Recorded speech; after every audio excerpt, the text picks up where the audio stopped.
A hush fell over the New York courtroom as the tall, immaculately dressed brunette stepped forward, eyes blazing with fury. Everyone turned to witness the unthinkable in one swift motion. The mistress raised a trembling hand and slapped the pregnant wife across the face. Gasps ricocheted off the paneled walls. The millionaire seated at the defense table in an Italian suit worth thousands shot to his feet.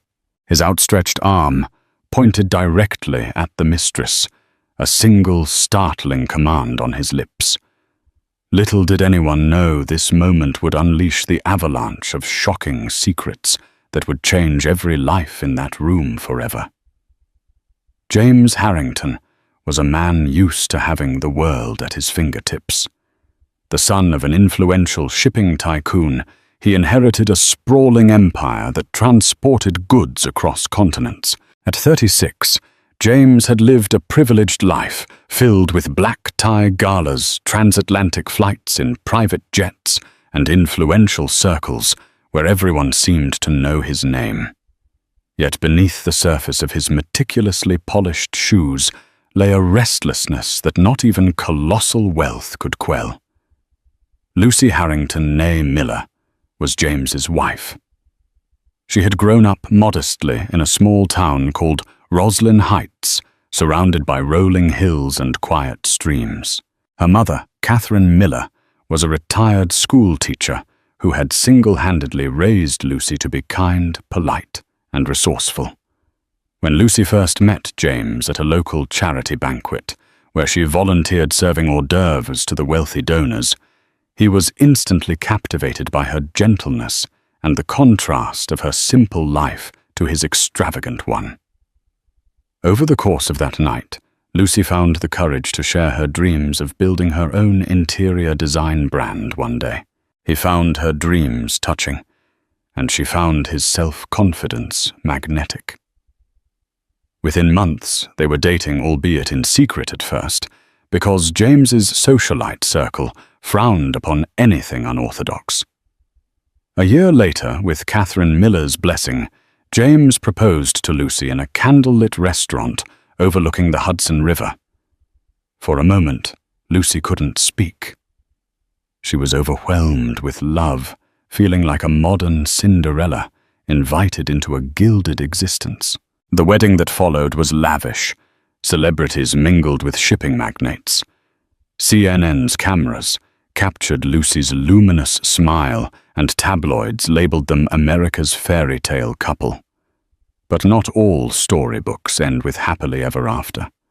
Under the polished exterior of lavish parties, philanthropic events, and her newly formed interior design consultancy, Lucy felt a creeping sense of unease.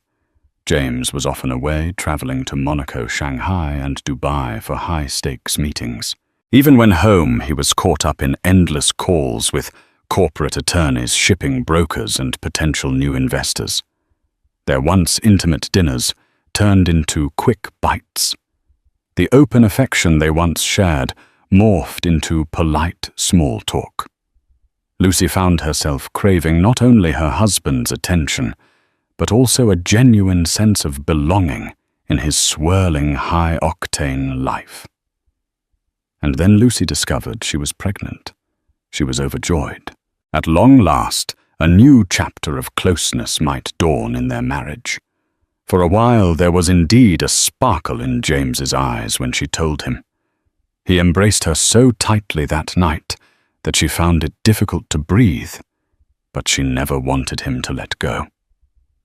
In the days and weeks that followed, though, Lucy started noticing strange phone calls and hushed texts on James's phone.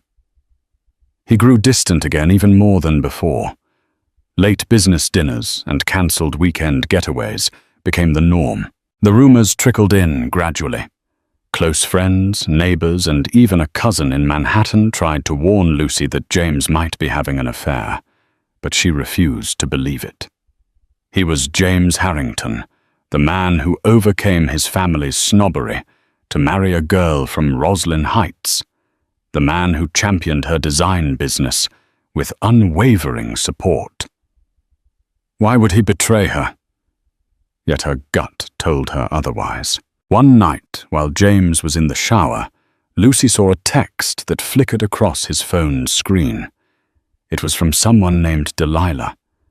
The message read, "I miss you. Please don't keep me waiting." Lucy's heart sank. That was the moment she realized her fairy tale marriage had a crack, maybe more than one.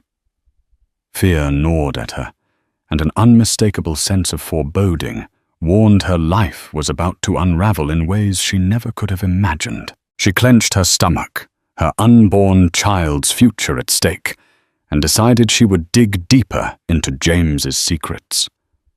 Little did she know her pursuit of the truth would lead them all into a courtroom drama that would grip the entire city, culminating in an explosive confrontation no one would ever forget. The rumors about a mysterious Delilah Moore intensified. A few weeks after Lucy first spotted that incriminating text, she received a call from her childhood friend, Janet Liu, who worked at an upscale boutique on Fifth Avenue. Janet hesitated at first, but finally confessed she had spotted James browsing through designer handbags one afternoon. Handbags that Lucy would never choose for herself. Lucy's style was understated, preferring subtle elegance over ostentatious branding. But these were flamboyant, eye-catching purses that seemed more suited to a woman who reveled in attention. With trembling fingers, Lucy scrolled through James's credit card statements the next morning, hidden in the quiet corner of the Harrington Library. She discovered expensive purchases at jewelry stores, lingerie boutiques, and lavish restaurants she had never even heard of. Restaurants she certainly hadn't visited with him. A sense of betrayal stung her eyes and seared her heart. The magnitude of these hidden transactions made it undeniable. They weren't mere gifts for business associates or clients. They revealed intimacy and elaborate planning. In her attempt to keep the marriage from unraveling, Lucy confronted James diplomatically. She picked a calm moment in their penthouse's sun-drenched sitting room. "James, I found these credit card statements," she began, her voice quivering. "Is there something we should talk about?" She wanted to give him an opportunity to explain, to make it all a misunderstanding.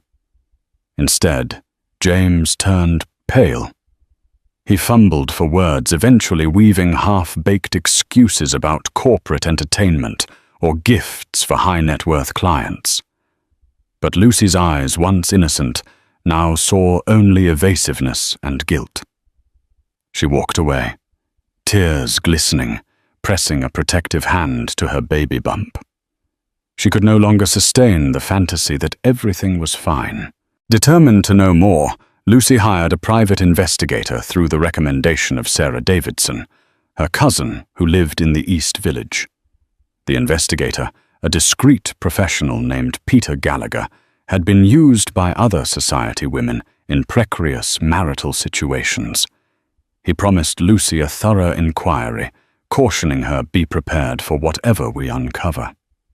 Sometimes the truth is harder to bear than the doubt. Within days, Gallagher's infiltration into James's life yielded results. He snapped photos of James, standing close, intimately close to a striking brunette outside an exclusive lounge in Midtown. He also acquired old text messages that indicated emotional closeness, not just physical fling. The woman's name was Delilah Moore, a rising social media influencer. She prided herself on designer wardrobes, paparazzi photo ops, and a string of wealthy boyfriends. Yet with James, Delilah appeared to have found something different. A wealthy man with a global empire who was evidently willing to finance her whims. Lucy's shock turned to anger and then to heartbreak in a matter of seconds. Sitting in Gallagher's cramped office, she stared at the images and messages. She couldn't ignore the reality any longer. James was without question seeing another woman. But Lucy did not confront James immediately. Instead, she retreated to Catherine Miller's home in Roslyn Heights for a weekend, confiding her emotional turmoil to the mother who had raised her to be strong. Catherine, grey-haired but spirited, offered no illusions. "You have to decide what's right for you and your child. If James continues this, you'll have to protect yourself." She gently advised her own heart, aching to see her daughter in distress. So Lucy returned to the Harrington penthouse, resolute. She would consult a top Manhattan divorce attorney named Sandra Blaine. She wouldn't make hasty decisions, but she would be prepared. The unborn child's welfare, her future as a mother, was the driving force. Little did Lucy know that by taking these steps, she was igniting a chain of events that would lead to one of the most scandalous legal spectacles in recent New York memory. And at the center of it all would stand Delilah Moore, cunning, glamorous, and dangerously reckless. Delilah Moore was not merely a woman of expensive tastes. She was a master manipulator. Born and raised in a small town in Texas, she'd used her striking beauty and fierce ambition to climb the social ladder. By her mid-20s, she had reinvented herself as a Manhattan influencer with a growing online presence. Part of her social media allure came from her knack for showcasing a life of opulence, expensive gifts from admirers, exotic vacations, and endless parties in the city that never sleeps. When Delilah met James Harrington at a fundraiser in Soho, she instantly recognized him as a man of significance.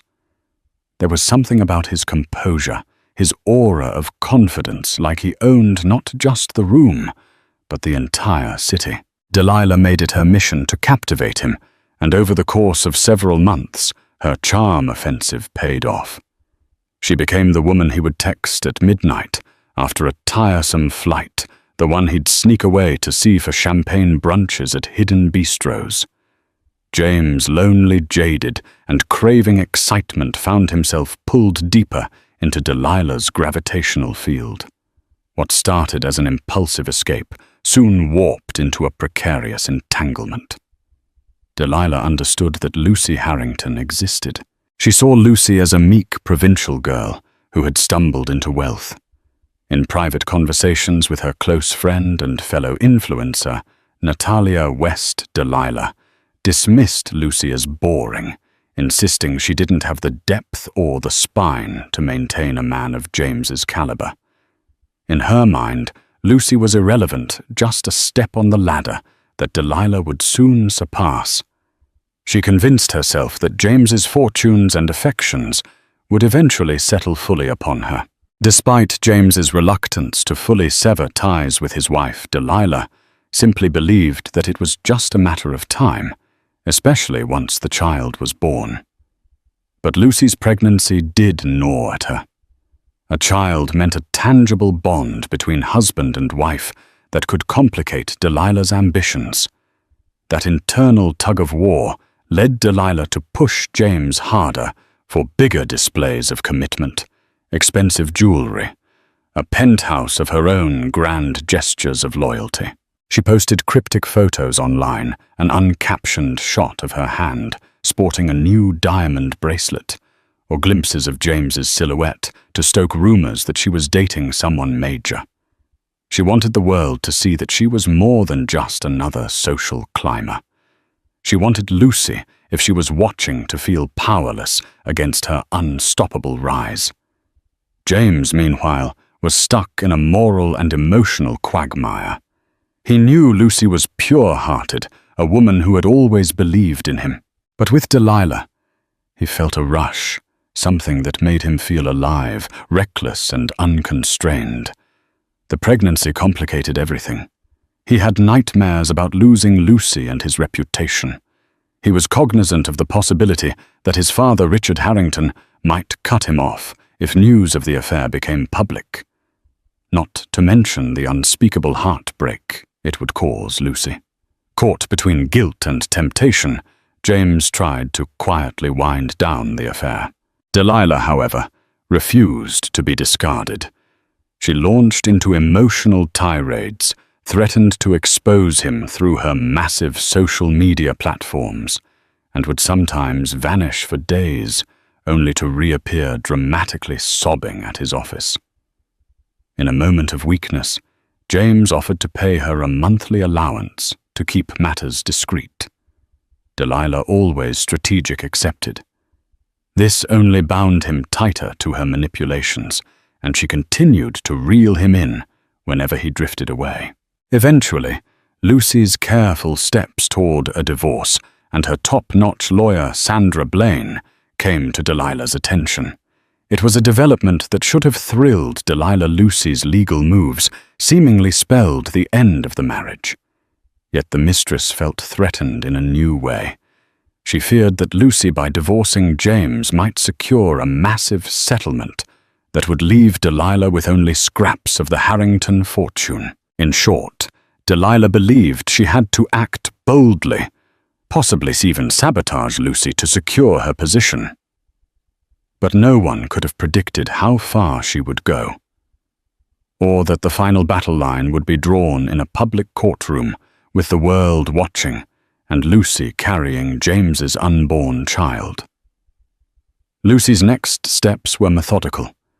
She sat down with her lawyer, Sandra Blaine, in a conference room high above Manhattan's bustling streets. Floor-to-ceiling windows cast bright sunlight across polished hardwood tables. Sandra, a middle-aged woman with a reputation for defending the underdog, studied Lucy with an intensity that bordered on maternal concern. "I'm going to need every piece of evidence you have," Lucy Sandra said, voice firm but compassionate. "Financial records, phone messages, anything indicating James's infidelity. The more we can show a clear pattern of betrayal and misconduct, the stronger we'll be." Lucy swallowed hard. The notion of building a legal case against her husband felt surreal. She had wanted a loving family, not a drawn-out court battle. Still, for her unborn child's future and for her own dignity, she knew she had to see this through. She handed Sandra a neatly organized folder of private investigator reports, credit card statements, and text transcripts. Sandra raised an eyebrow at the thoroughness. "You've done your homework," she remarked, flipping through photos of James and Delilah. Then she looked at Lucy's small baby bump and sighed. "I can't promise this will be easy." A week later, James Harrington was served with the divorce papers at his corporate headquarters. News of this embarrassing scene, a liveried process server handing over an official envelope in front of James's unsuspecting board members, spread through the corridors within minutes. It threw James into a panic. He hastened to call Lucy, begging for an in-person talk. The meeting took place at a discreet cafe near Gramercy Park. Lucy arrived alone, despite Sandra's advice to bring a witness or even the investigator for protection. James wore a dark suit tie, askew eyes bearing the weight of shame. He tried to apologize, dancing around direct admissions of guilt. But Lucy was unmoved. Too many tears had already been shed. "I never intended for it to go this far," James said, voice strained. "I just felt lost." Lucy, her eyes flashed with anger. "Lost? While I carried our child? That's what you call lost." He attempted to reach for her hand, but she pulled away. Lucy informed him that the next time they spoke would be through their respective lawyers. In the swirling Manhattan wind, with horns blaring and pedestrians brushing past, it struck James that he was on the brink of losing the one thing he never thought he'd lose: his family. As the days passed, the tension only escalated. Sandra Blaine filed a comprehensive petition for divorce, citing irreconcilable differences stemming from James's extramarital affair. At Lucy's insistence, the unborn child's interests were a focal point, child support, future care, and Lucy's rightful portion of assets. James's own attorney, Gerald Peters, an aggressive litigator known to represent billionaires, fired back with a counterclaim that attempted to limit Lucy's demands. The stage for a courtroom showdown was thus set. Unbeknownst to both Lucy and James, Delilah was busy forging her own plans. She had caught wind of the formal divorce proceedings from James himself and from the ever-churning rumor mill in her influencer circle. Delilah was both excited at the prospect of Lucy being cut off from James, yet also alarmed at the potential legal entanglements that might leave James too financially strapped or simply too resentful to maintain Delilah's lavish lifestyle. The child complicated everything. Delilah soon realized she might need a bigger ace up her sleeve to maintain her hold on James, or to wrest more resources for herself in case he tried to break free. A single summons had ignited a swirl of depositions motions and hushed consultations in lofty law firm offices. Lucy, pregnant and emotionally battered, found herself forging a steely resolve. She had no idea that Delilah, with her cunning opportunism, was already setting wheels in motion that would place them all before a judge in one of New York's most sensational cases in recent memory, and set the stage for a shocking confrontation that would leave the city's gossip columns ablaze for months to come. Meanwhile, in Delilah's penthouse suite, a plush apartment in a building partially financed by James, an entirely different drama was unfolding. Delilah paced the marble floors, while Natalia West, her closest confidant, sipped champagne on a velvet sofa. The city lights framed them through floor-to-ceiling windows. This was the lifestyle Delilah refused to surrender. She had grown addicted to the glittering parties, the shopping sprees on Fifth Avenue, and the chance to rub elbows with Manhattan's elite. Now, with the Harrington divorce in motion, she stood on precarious ground. "What if James loses a fortune in this divorce?" Natalia asked, swirling the champagne in her glass. "He might have less to give you, or worse, he might give you nothing at all." Delilah turned eyes narrowed. "I won't let that happen. I've invested too much in this relationship." "James owes me." Natalia shrugged. "He owes you nothing if he decides you're a liability. You need leverage, girl." Delilah bit her lip, considering. For weeks she had been carefully collecting her own evidence. She retained screenshots of private messages, voice recordings of intimate conversations with James, and even a few videos that painted a vivid picture of their relationship. Some were romantic, others downright scandalous, proof of the lengths James had gone to keep her happy. She knew that if Lucy's team discovered these artifacts, it might strengthen Lucy's case for adultery and financial damages. But if Delilah wielded them first, threatening to expose James in the tabloids, she might secure a substantial settlement for herself. Natalia studied Delilah's face. "So are you going to blackmail him?" she asked, setting her champagne flute aside. There was a tremor of concern in her voice, an awareness that Delilah might be going too far. Delilah laughed, though it didn't reach her eyes. "I wouldn't call it blackmail. More like negotiating from a position of strength. It's business, Natalia, he taught me that."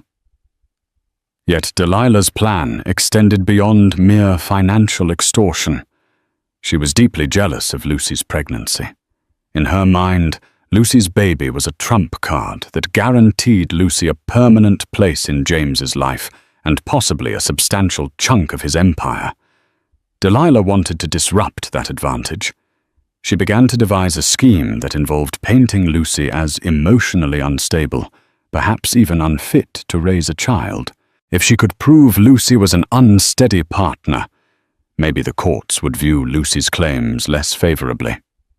In the days that followed, Delilah fed carefully manipulated stories to gossip blogs. Lucy was rumored to have a mental breakdown. Lucy was heavily medicated. Lucy was an opportunist, playing the sympathy card. None of these rumors had concrete basis, but Delilah understood the power of media spin. If the allegations stuck even partially, Lucy's public image might be tarnished. Then James would be more inclined to rely on Delilah, or so she thought. Meanwhile, James was spiraling. He was saddled with stress from the divorce pressure, from the Harrington board of directors, to maintain the shipping empire's reputation, and relentless pleas from Delilah to keep financing her extravagant lifestyle. One afternoon, after hours of board meetings and dismal calls with attorneys, James found Delilah waiting for him in the lobby of his corporate tower. She grabbed his arm, ignoring the startled glances of employees. In a quiet corridor, she confronted him with an ultimatum. Either you stand by me, or I make public every secret you've told me. Fear stabbed at James's chest. When he tried to reason with her, Delilah leaned in, whispering with trembling lips, "I've fought too hard to get here, James. Don't think for a second I'll slip away quietly." He realized in that moment he was contending with two formidable opponents: Lucy's moral righteousness, backed by a sharp lawyer, and Delilah's ruthless cunning, fueled by her desire for influence and wealth. Juggling both had become nearly impossible, but no one could have predicted how the next series of events would escalate, climaxing in a legal hearing that would turn every eye in New York upon them. And in that very courtroom, the mistress and the pregnant wife would collide in the most shocking way imaginable. It took several weeks for the divorce case of Lucy Miller Harrington versus James Harrington to appear before a judge for preliminary proceedings. Both legal teams had filed motions, and the Honorable Jessica U. Friedman, a seasoned judge known for her no-nonsense approach, was assigned to oversee the matter in the Supreme Court of the state of New York. Court TV networks expressed interest given James's high profile, but Lucy's side tried to keep the proceedings as private as possible. Still, the tabloids were watching, and rumor had it, even Oprah Winfrey's team had taken notice of the salacious saga. On the morning of the hearing, Lucy dressed in a modest black maternity dress that discreetly hugged her growing belly. She arrived at the courthouse with her mother Catherine and her attorney Sandra Blaine in tow. The corridor was swarming with reporters. Flashbulbs and shouted questions followed Lucy as she walked with her chin lifted high, refusing to give them the spectacle they craved. Her heart pounded, but she was resolute. This was for her child. James arrived minutes later, flanked by his attorney Gerald Peters and two bodyguards. His normally composed posture seemed tense, weighed down by the day's gravity. The hush that descended among onlookers as he passed was telling. They expected drama, and drama was almost certain to come. And then a final figure entered Delilah Moore, wearing a striking designer dress with a plunging neckline and towering heels. A hush of a different kind fell over the gallery as she sauntered down the marble hallway, making no attempt to hide her presence. A wave of murmuring spread. Why was she here? Her invitation to the hearing was unnecessary, but Delilah's intentions were clear. She wanted to insert herself into the narrative to stake her claim publicly. Inside the packed courtroom, the tension was palpable. Lucy sat on one side, James on the other, with Delilah just behind James. The attorneys took their places. Judge Friedman entered robes flowing and commanded the room to rise. Once everyone was seated, Friedman glanced through her notes, adjusting her reading glasses. I see we have a preliminary hearing regarding spousal support, child support, and certain injunction requests. Gerald Peters rose first to speak for James. He attempted to argue that Lucy was overreaching, requesting far more in financial compensation than was fair. He spoke in a measured tone, as if Lucy's emotional wounds were mere footnotes to a cold financial transaction. Sandra Blaine countered with unwavering logic. Lucy had a legitimate claim, given James's blatant infidelity and her reliance on his income throughout the marriage. She was also carrying his child, which necessitated further financial protection. As arguments flew back and forth, Lucy caught Delilah's gaze from across the courtroom. The mistress's eyes burned with something like triumph, as if every statement made Lucy appear smaller. The disquiet in Lucy's stomach doubled an unsettling swirl of anger and vulnerability. Judge Friedman called for a short recess to review documents. The tension in the room spilled into the hallway, where Lucy and Catherine huddled with Sandra discussing strategy. James retreated to a corner, with Gerald Peters looking fraught. Delilah, however, chose to confront Lucy directly, stepping away from James's side. "Enjoying all the pity looks you're getting." Delilah sneered at Lucy, her voice low but venomous. Lucy froze. It took every ounce of her composure not to lash out. Catherine moved protectively closer to her daughter, but Delilah shrugged off the older woman's disapproval. "It's about time James found someone more in line with his lifestyle," she hissed, voice dripping with arrogance. Lucy, fury and heartbreak mingling in her chest, simply muttered, "Have some respect. I'm carrying his child." Delilah scoffed, glancing at Lucy's baby bump. "That won't keep him tied to you forever." The tension was electric, but no one dared believe it would escalate to physical violence, at least not yet. When the bailiff announced the resumption of the hearing, everyone filed back into the courtroom. Had Lucy known the storm that was about to break, she might have asked for more than just her mother by her side. The seeds of chaos had already been sown, and in a matter of minutes they would bloom into an incident that would leave the entire room stunned. The hearing reconvened, with Judge Friedman methodically reviewing the parties' arguments. She asked James a few pointed questions regarding the discrepancy in financial disclosures, some of which alluded to expensive gifts, suspiciously absent from his official statements. James stumbled through half-truths. Delilah, from her seat behind him, fidgeted uneasily. She shot daggers at Lucy whenever the conversation veered toward James's expenditures on an unnamed individual. Lucy struggled to maintain her composure, her hands clasped protectively over her belly, trembling with a mix of anger, stress, and maternal instinct. She forced herself to breathe evenly, to remind herself that she was here to protect her child's future. Judge Friedman closed a folder with a decisive snap. "I'd like to make a preliminary ruling on spousal support, pending further depositions." The next words could determine Lucy's immediate financial stability. For Delilah, they might represent the next step in losing or retaining her golden goose. Before Friedman could continue, Delilah stood an absolute breach of courtroom decorum. "Your Honor," she said, in a tone that was half desperation, half bravado, "I think you deserve to know the truth about Lucy Harrington, about her mental state." Gasps erupted from the gallery. Even the bailiff took a step forward, arms crossing, ready to escort Delilah back to her seat. Judge Friedman's gavel slammed. "Sit down. You're not a party to this hearing.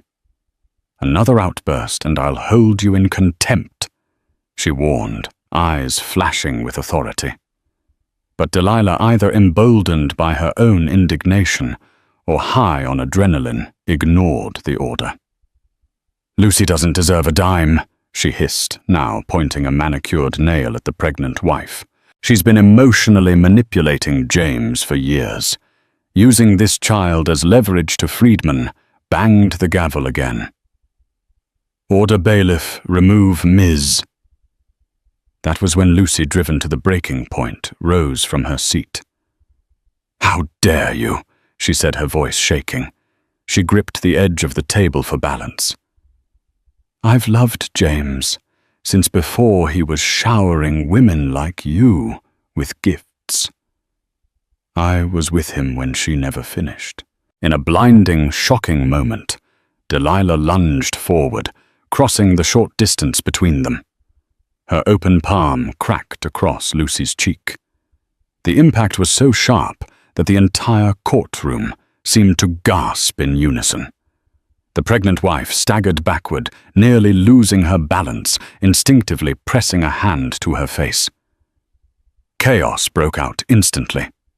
Catherine shrieked. Bailiffs and lawyers scrambled. Cameras in the gallery, despite the judge's no-camera policy, clicked in a frenzy. Journalists who were present to gather notes scribbled furiously, practically salivating at the front-page material unfolding before them. Judge Friedman's voice bellowed above the din. "Bailiffs, secure this room. Restrain that woman." She pointed at Delilah, who stood chest-heaving, a victorious or perhaps shocked expression plastered on her face.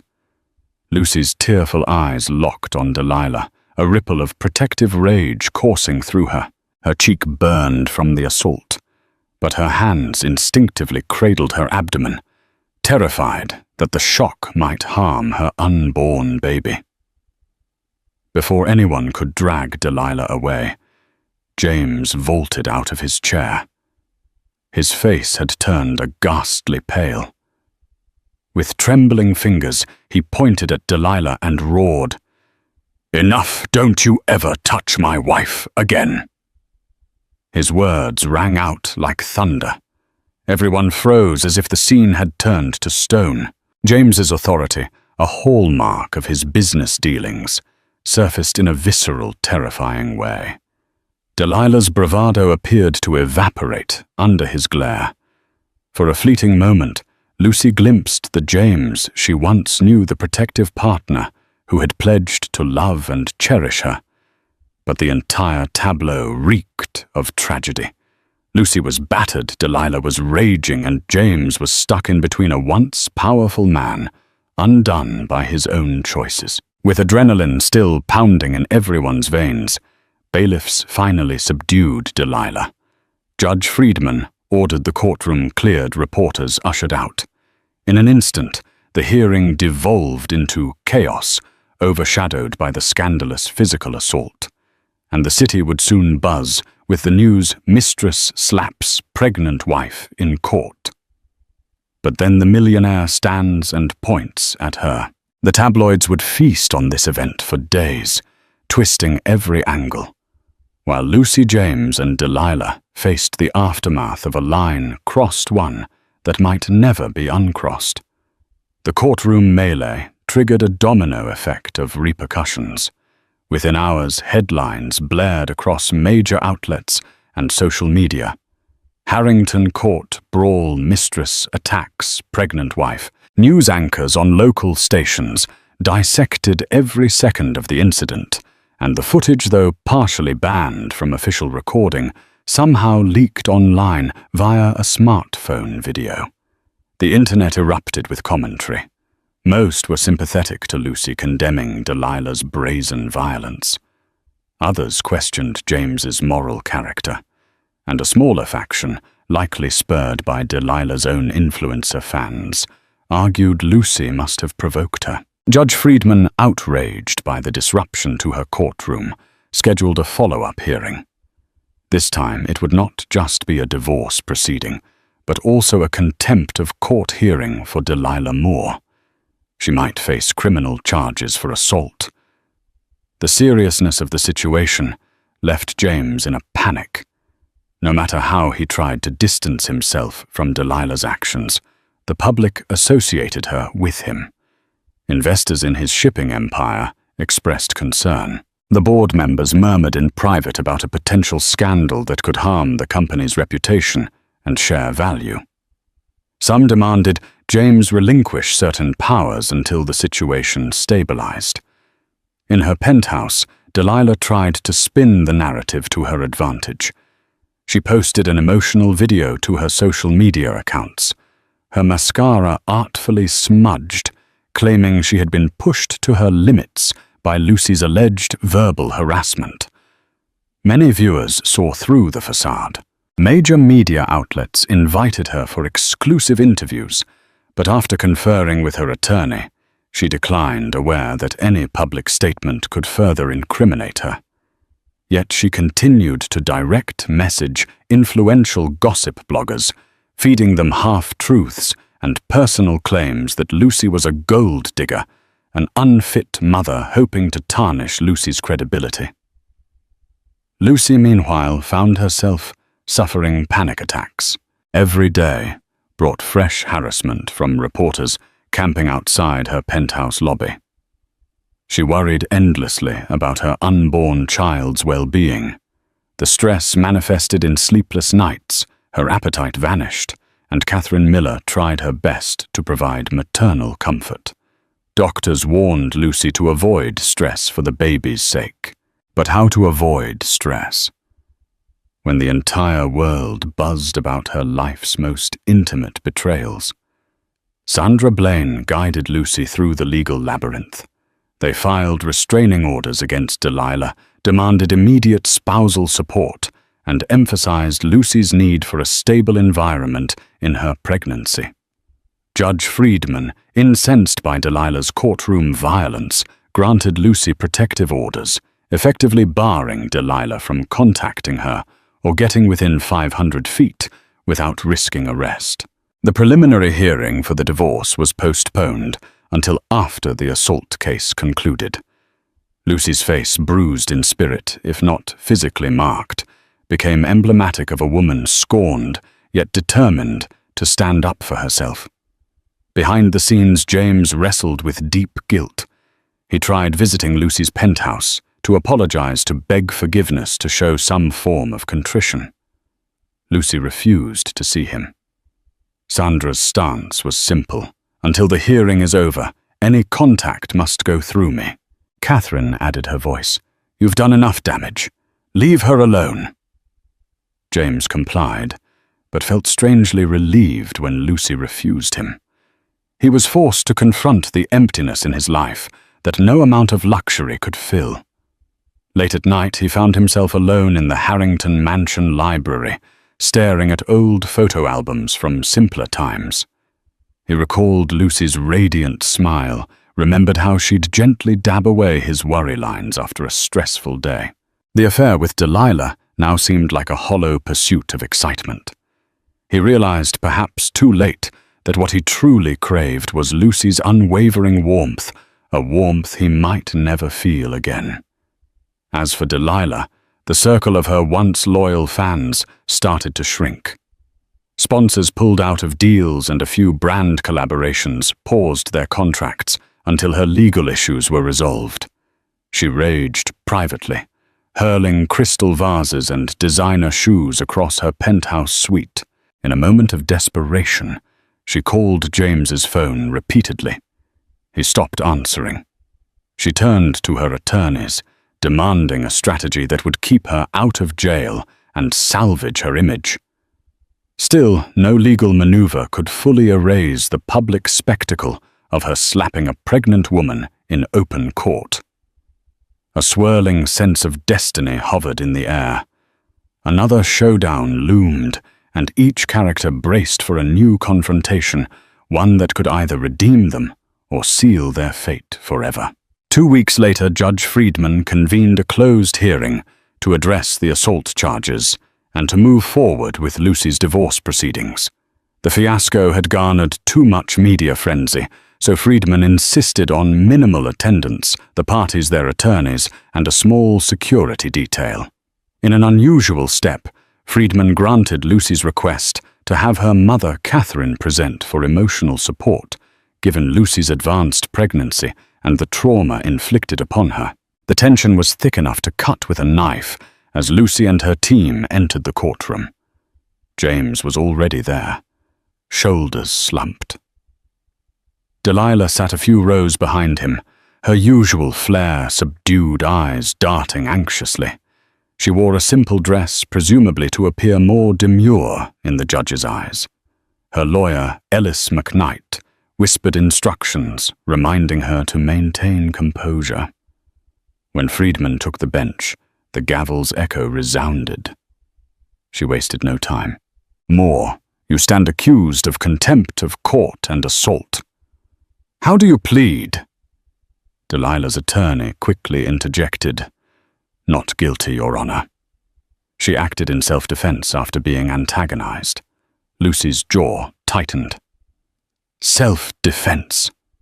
She could hardly believe the audacity of that claim. Friedman's glare told Delilah to tread carefully. Turning to Lucy's attorney, Friedman asked if Lucy wanted to press criminal charges. Sandra Blaine glanced at Lucy for confirmation. Though Lucy loathed Delilah, she chose not to push for the harshest route. "We'd prefer a plea agreement," Lucy whispered to Sandra. She had no desire for a grueling criminal trial. Her main concern was ensuring safety for herself and her child. Blaine relayed Lucy's stance, and Friedman nodded. "I'll grant you that Friedman said, but Ms. Moore's conduct remains abhorrent." She fixed Delilah with a stern stare. "I'll not tolerate violence in my courtroom. Depending on your actions today, I'll decide whether further penalties are warranted." Friedman then shifted focus to the divorce settlement. Using the evidence Lucy had provided, she was inclined to grant Lucy a substantial sum for spousal support and future child care. James's indiscretions loomed large in Friedman's mind. She indicated that Lucy deserved more than standard alimony given James's empire and her need to raise his child. Delilah's outburst had done Lucy's case a strange favor by evoking sympathy and disgust over James's tangled affair. Gerald Peters sighed, mustering a stoic defense on James's behalf. He tried to argue that Lucy was capable of earning her own living, pointing out her budding design consultancy. Friedman silenced him with a single upraised hand. "A child is involved, Mr. Peters. This is non-negotiable." Then came the moment James had dreaded. Friedman demanded to know whether he intended to continue supporting Delilah financially or otherwise after the divorce. The question hung in the silent courtroom. Eyes flickered between James and Delilah. Lucy's heartbeat thundered in her ears, unsure what he would say. James inhaled a shaky breath. "Your Honor, I intend to end our arrangement permanently. I recognize that this affair caused harm to my wife and unborn child. I have no intention of further entanglements." The words fell like stones in the hushed space. A flicker of hurt crossed Delilah's face, quickly replaced by rage. At Friedman's instruction, James produced a formal statement terminating any financial assistance to Delilah beyond an agreed-upon lump sum to cover her attorney fees and help her relocate. Delilah's attorney tried to negotiate, but Friedman's patience wore thin. "Ms. Moore is lucky not to be jailed," Friedman intoned. "She assaulted a pregnant woman in my courtroom. One more word on the matter, and I'll have you all removed." Lucy's eyes filled with tears of relief. She wasn't gloating. She was just exhausted. She realized that for better or worse, James had made a definitive choice. Friedman then finalized a tentative divorce decree awarding Lucy adequate spousal and child support, pending a full financial review. The child would remain under Lucy's sole custody once born, though James would have visitation rights if he met certain conditions. As Friedman pounded the gavel to close the session, Delilah bolted from her seat, ignoring the hush that fell. She glared at James, her eyes brimming with unspent fury, and then whipped around to face Lucy. It looked like she might lunge again, but the security detail blocked her path. Her voice, trembling, spat out, "You'll regret this." With that, she stormed out, her heels echoing down the corridor, leaving James staring hollowly after her. Friedman, exhaling, said, "We're done here. Good luck to all parties." The weight of the judge's words hung in the air. In the aftermath, Lucy felt a surge of emotion, relief, sadness, even a pang of pity for the destructive path Delilah had chosen. But the drama was far from over. Even with a settlement in hand, Lucy sensed that her future would be complicated by the scars of betrayal. Yet for her child, she vowed to stand strong, no matter what storms might come next. The weeks following the closed courtroom hearing felt like the gentle hush after a violent storm. For Lucy Harrington, the silence wasn't empty, it was sacred. Though the tabloids still buzzed with sensational headlines, the intensity of the spotlight had dimmed slightly, thanks to Judge Friedman's firm restrictions and the temporary restraining order filed against Delilah Moore. For the first time in what felt like years, Lucy could breathe. With Catherine's ever-present support, Lucy poured herself into preparing for the final stages of her pregnancy. She met regularly with Dr. Eliza Hartman, a renowned obstetrician specializing in high-risk and high-stress pregnancies. Dr. Hartman, calm and steady, reassured Lucy that she was doing everything right and that stress management, though difficult, was just as vital as nutrition or rest. Lucy began incorporating long walks, prenatal yoga, and journaling into her routine. She clung to every kick, every flutter inside her belly. Like a silent promise, something beautiful was coming. Something worth every ounce of pain she had endured. Meanwhile, the storm James had sown swept through his own life like wildfire. Though he managed to stay on the board of Harrington Global, the board of directors demanded he step down as CEO, citing a need to preserve public trust and corporate integrity. His replacement, a longtime COO named Meredith Lane, assumed leadership to stabilize investor confidence. James, stripped of his title and the illusion of invulnerability, retreated from public view and began the painful work of reflection. He wrote Lucy letters, long, soul-bearing letters. In them, he admitted fault, recounted the shame he felt for succumbing to vanity and thrill, and expressed a desire to be a better man and father. Lucy read them, often late at night, sitting by the nursery window, with a hand resting gently on her belly. Sometimes she cried. Sometimes she tore the letters in half, but mostly she said nothing. Healing would take time, and she wasn't ready to hand out forgiveness like it was owed. As for Delilah, she disappeared. No more red carpets, no Instagram selfies in penthouses or with designer handbags.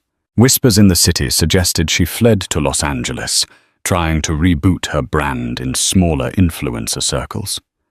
The occasional filtered posts that reappeared weeks later were far from her former glamour. She was now seen posing with lesser-known brands, hawking skincare lines and dietary teas, often met with snide comments questioning her relevance. Sponsors pulled out. Endorsement deals evaporated. Her circle of friends thinned.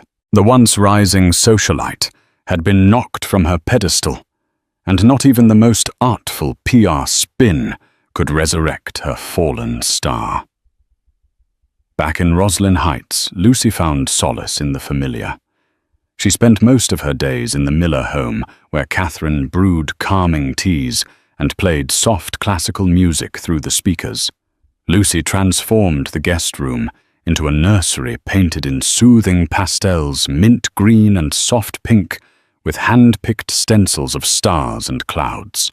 Each evening she'd sit in the rocking chair by the crib, rubbing her belly, reading children's books aloud, creating a world of warmth for the little girl who would soon arrive. Then one afternoon, A knock echoed through the modest house. The caretaker opened the door, his expression unreadable. "Mrs. Harrington, it's James. He's here." Lucy looked up from the baby mobile she'd been assembling. A silence passed between her and Catherine, who instinctively stood up, ready to shield her daughter. But Lucy held up a hand. "I'll speak to him." James stood on the porch, an image of humility. Gone was the tailored bravado. In its place was a man subdued by the weight of his own mistakes. He held a trembling bouquet of white lilies, the same kind that had adorned their table the night he proposed. The petals fluttered slightly in the spring breeze.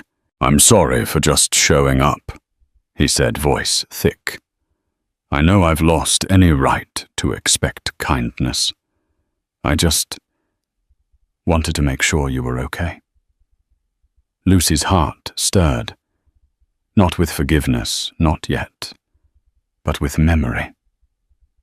She opened the door a little wider and stepped aside.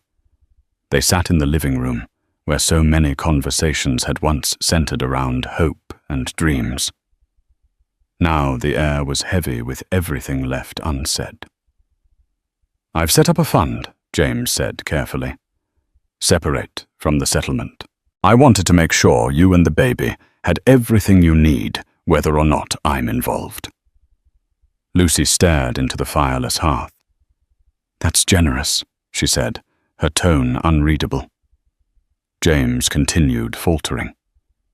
"I know I can't undo what I've done, but if there's any chance, any way I can be part of our daughter's life, I'll do whatever it takes." Lucy was quiet. She thought of Delilah, of the slap of the courtroom, of every lie that had chipped away at her trust. But she also thought of the baby's heartbeat and the longing in her child's future for a father. "I don't know what the future holds," she finally said. "But I know she deserves a father who shows up. Not just when it's easy, not for appearances, but every day." James nodded almost reverently. "I will. I promise." With Catherine's help and Sandra Blaine's legal counsel, Lucy drafted strict co-parenting terms, supervised visits at first counseling sessions, and total disconnection from Delilah Moore in every capacity. James signed the agreement without protest. Then, on a crisp April morning after 10 hours of labor, Lucy gave birth to a healthy baby girl. They named her Joy. Holding her for the first time, Lucy wept not from pain, but from relief. Joy's tiny fingers curled around her thumb, like a whisper from the universe. Everything she had endured, every betrayal, every courtroom humiliation, had led to this one radiant moment. James arrived at the hospital hours later. He stood outside the room for a long time before entering. When he finally stepped in, Lucy was cradling Joy against her chest, eyes closed, humming softly. James paused in the doorway, his eyes glistening. "May I?" he asked. Lucy studied him. He looked smaller, human. She nodded. James gently picked up Joy, holding her like she was made of glass. "She's perfect," he whispered. "She is," Lucy said. "And she's mine." He nodded in understanding. "And I'll earn the right to be part of her life, day by day." The tabloids would eventually catch wind of the birth. They printed predictable headlines: "Harrington heir, born in wake of courtroom scandal." But Lucy didn't care. She wasn't living for the headlines anymore.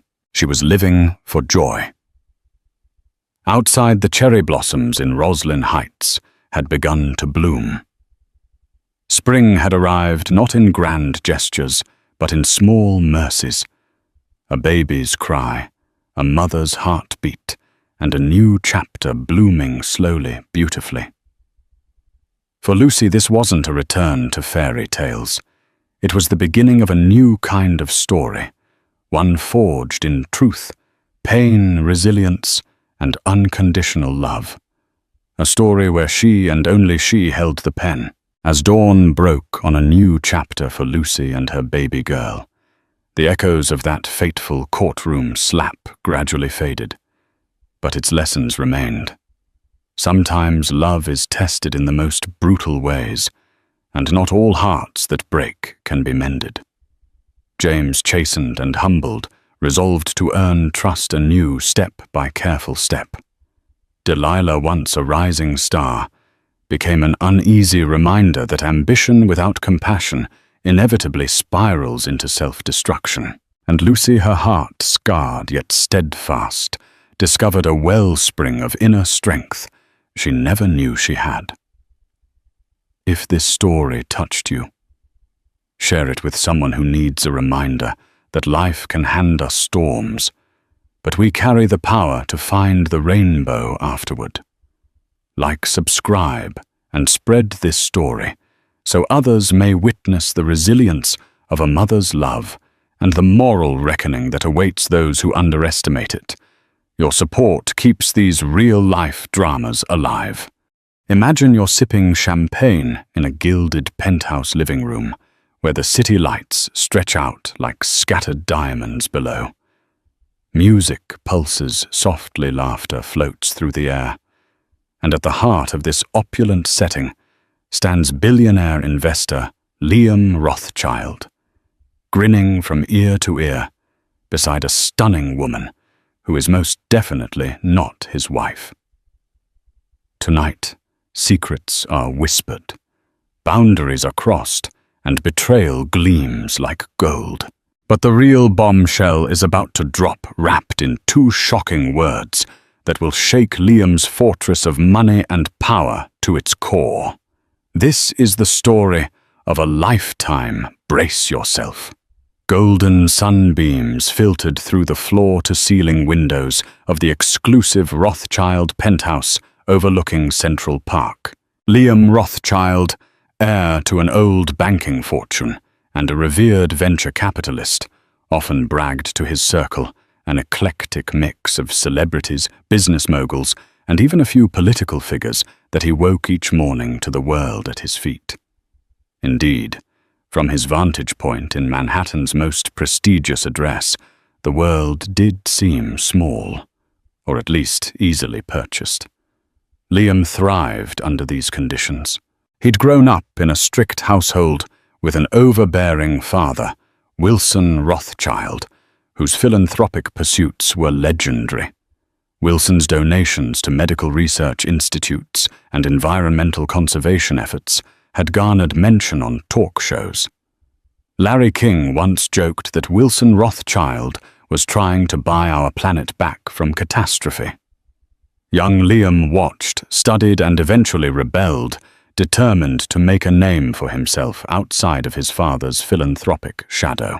He would become unstoppable, forging a path to financial success that would dazzle even the stoniest critic. Amid the swirl of multi-billion-dollar deals and champagne-fueled galas, Liam did the unthinkable. He fell in love, or so he thought, with a warm-hearted woman named Sophia Whitmore. She wasn't a celebrity heiress or starlet looking for a sugar daddy. She was a respected environmental lawyer who'd grown up in a small Pennsylvania town. Soft-spoken but fiery in her convictions, Sophia balanced Liam's brashness. When they first met at a climate summit in Amsterdam, arranged by mutual acquaintances including Bill Gates, sparks flew. They danced around the concept of love until it became inevitable. From the start, their relationship was a magnet for public fascination. The tabloids salivated at the idea a philanthropic scion weds an environmental attorney. Their engagement was covered by Vanity Fair, their wedding by the New York Times, and for a while their union appeared to be a fairy tale dream, complete with philanthropic missions, joint partnerships in clean energy investments, and heartfelt speeches at Ivy League fundraisers. But behind closed doors, Liam's ambition grew. He demanded more from life, more excitement, more thrill, more validation, and ironically, more love. He had yet to learn that too much of anything, even love, could burn. Sophia noticed changes in Liam as his net worth skyrocketed thanks to savvy cryptocurrency investments and hedge fund acquisitions. They spent less time with each other. He cancelled date nights for business dinners with startup founders or impromptu flights to tech conferences in San Francisco. She tried to understand she too was busy with her lawsuits against polluting corporations. Still, a part of her yearned for the early days when they'd debate climate policy over espresso in a tiny Amsterdam cafe. Their 16th floor penthouse in Manhattan was intended to be a shared vision of a life built on commitment. Instead, Liam often roamed its halls alone, or so Sophia thought. Little did she know the lavish interior had grown accustomed to the laughter of someone else, a woman as enchanting as she was cunning. As the months slipped by, rumors began swirling around high society events. A friend of Sophia's, Dr. Emily Donovan, a geneticist recognized by the NIH for groundbreaking research, approached Sophia in a hush-hush manner during a charity ball. "Look, I don't mean to worry you," Emily whispered, "but I've heard talk about Liam stepping out." Sophia tried to brush it off, but anxiety took root. She questioned Liam that night. He brushed her concerns aside with practiced ease. It was around this time that Sophia discovered she was pregnant. She had dreamt of a family with Liam. She believed this child would rekindle their romantic spark, or at least anchor them to a gentler reality. The timing, however, would prove both perfect and disastrous, for in Liam's life, a new flame was already blazing. When paparazzi snapped photos of Liam dining with a mysterious brunette at a Michelin-starred restaurant in Paris, one that Sophia had introduced him to, it made the tabloids. Sophia saw them. Something died inside her that day, though she refused to confront him until she had her facts straight. Liam returned from his business trip with lavish gifts and grand explanations, weaving a web of half-truths so expertly spun that for a moment Sophia questioned her own doubts. That moment of doubt would fade, replaced by quiet resolution. In her mind, she decided that if the rumors were true, she needed to protect herself and her unborn child. The line was drawn. This was no longer a game of guesswork and suspicion.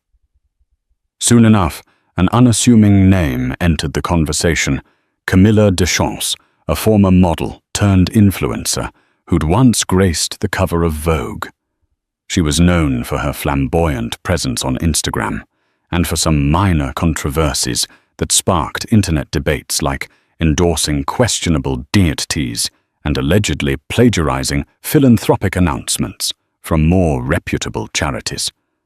Friends whispered that Camilla was Liam's mistress, that he was head over heels for her, whisking her away to private islands and starlit dinners in Rome, that he'd never looked happier. Whether Liam was truly in love with Camilla or merely enthralled by the thrill of secrecy, he didn't pause to analyze.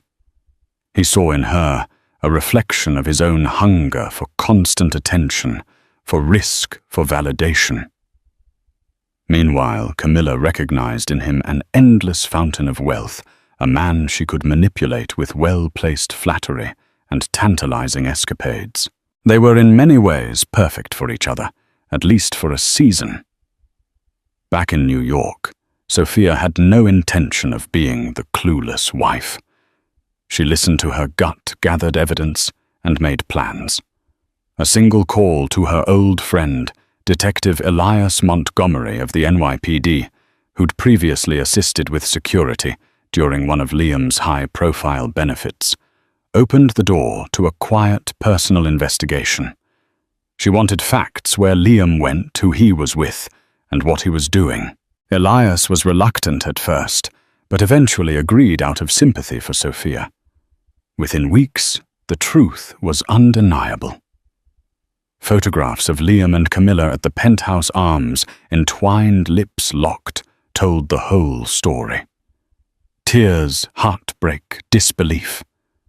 Sophia cycled through them all, but a fierce protectiveness for the baby in her womb took precedence. She realized the fight ahead was not just for her, but for the life growing inside her. So she gathered her resolve and prepared herself for battle, even if it meant walking away from everything she once cherished. Unbeknownst to Liam, the stage for a final confrontation was set. His world of secrets and indulgences would soon be undone by 2 short, scorching words from his wife's lips. Sophia was coming, carrying all her heartbreak and convictions like a sword of truth, and the day of reckoning was closer than Liam could ever imagine. The hush of anticipation that hovered in the sprawling penthouse living room broke into vibrant chatter as yet another lavish party commenced.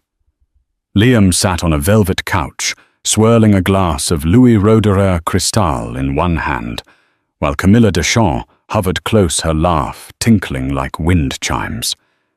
The two appeared inseparable under the rose-tinted glow of the crystal chandeliers.